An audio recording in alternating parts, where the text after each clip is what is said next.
When I say that about Jordan, what I mean is Jordan was the first player we had ever seen who was the most talented, far and away, which is not his fault, by the way. People saying, oh, Jordan played against plumbers.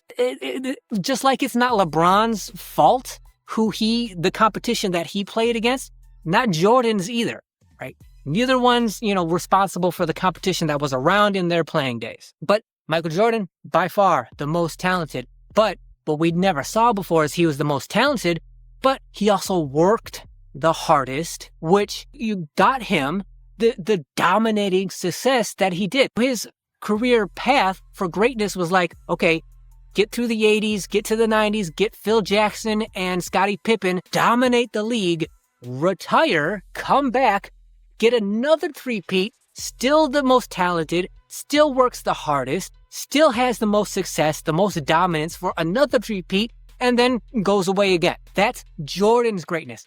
I just happen to prefer that because I was the same kind of, my career on the basketball court, even though it was only ever recreational, took that same kind of path. It took me a long time to reach my peak in my prime. But by the time I got there, because I went so hard, when I got to my peak in my prime, it was very short-lived, and then I fell off because I drove my body into the ground. So because I did it that way, I relate to Michael Jordan because his whole philosophy, when we're in the 90s and there's no internet and all we can do is read and watch on TV, the information that why Michael Jordan is as good as he is. And the main piece of information is he outworks everybody. He's the hardest practicer. Well, okay, we've never seen him, a player like that, do those kind of things and have that kind of success before. So yeah, me in the 90s, I just went as hard as I could, especially in practice, because that's what Michael Jordan did. For me, it ended up being finally getting to my peak. And then by the time I got there, my body was pretty much riddled with arthritis and I immediately fell off. With LeBron, he's the opposite, right? He was great out of high school, one of the highest impact players in the NBA the day he stepped in, and his game only elevated and stayed that way throughout his career. I can't relate to that. I don't have that sustained greatness.